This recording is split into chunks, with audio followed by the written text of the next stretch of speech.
Good morning, students. Today I am going to continue my lecture for Plus One Arts Political Science, and the name of the chapter is Executive. Now let us start with the topic. Do you know what the word shall means here? Here I am going to read the Article 74. What did the article said?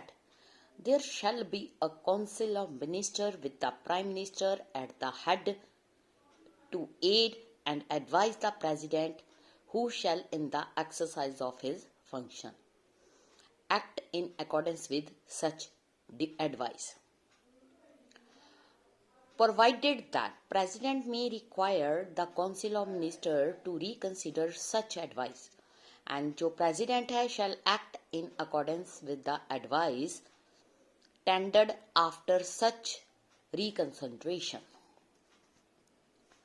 So, after reading the Article 74 first, do you know what the word shall means here?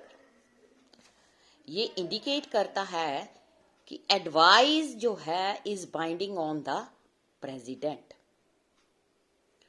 But अगर हम controversy को देखें about the scope of president's power, एक specific mention was made in the constitution और वो भी after the amendment जो advice of the council of minister will be binding on the president.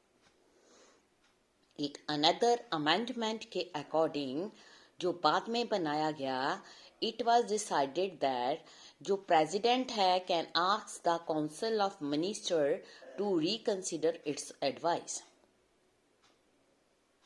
But उसको accept करना पड़ेगा the reconsidered advice of the council of minister.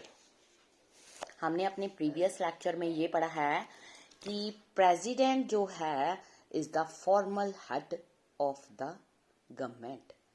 In formal sense अगर हम बात करें जो president है has wide ranging executive, legislative, judicial and emergency powers. एक पार्लियामेंट्री सिस्टम में जो पावर्स हैं वो rarely used by the president but only on the advice of the prime minister and council of minister. जो prime minister है and जो council of minister है उनके पास सपोर्ट होती है मेजॉरिटी की इन लोकसभा और वो ही रियल एग्जीक्यूटिव होते हैं. In most of the cases जो प्रेसिडेंट है उसको फॉलो करनी पड़ती है the advice of the council of minister.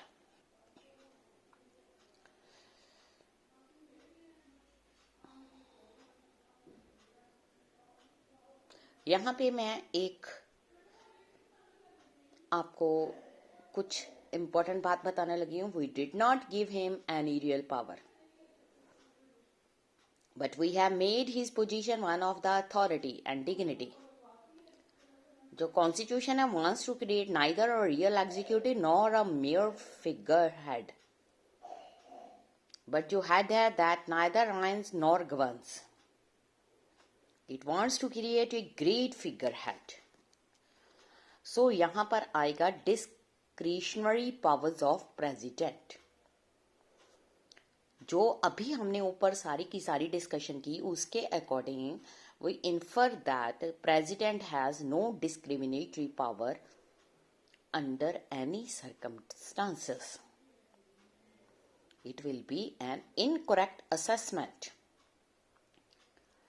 जो president है has the right to be informed of all important matters, deliberations of council of minister.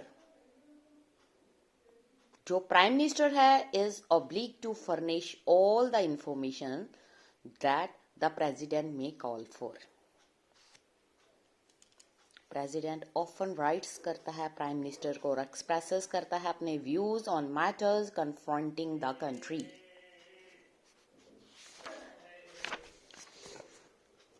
इसके अलावा देयर आर एटलीस्ट 3 सिचुएशंस जो प्रेसिडेंट है can exercise the power using his or her own discretion.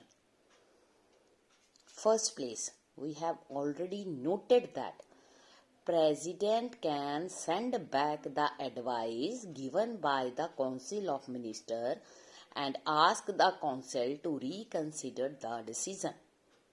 But in doing this process, जो President है act on his own discretion. जो President है think करता है कि जो advice है उसके पास बहुत सारे फ्लॉज और लीगल लक्यूनी है और that it is not in the best interest of the country. जो प्रेसिडेंट है can ask the council to reconsider the decisions. जो काउंसिल है can still send back the same advice. और जो president है would then be bound by that advice. जो ये request है by the president to reconsider the decision would naturally carry a lot of weight. So this is one वे जिसमें president जो है can act in his own discretion.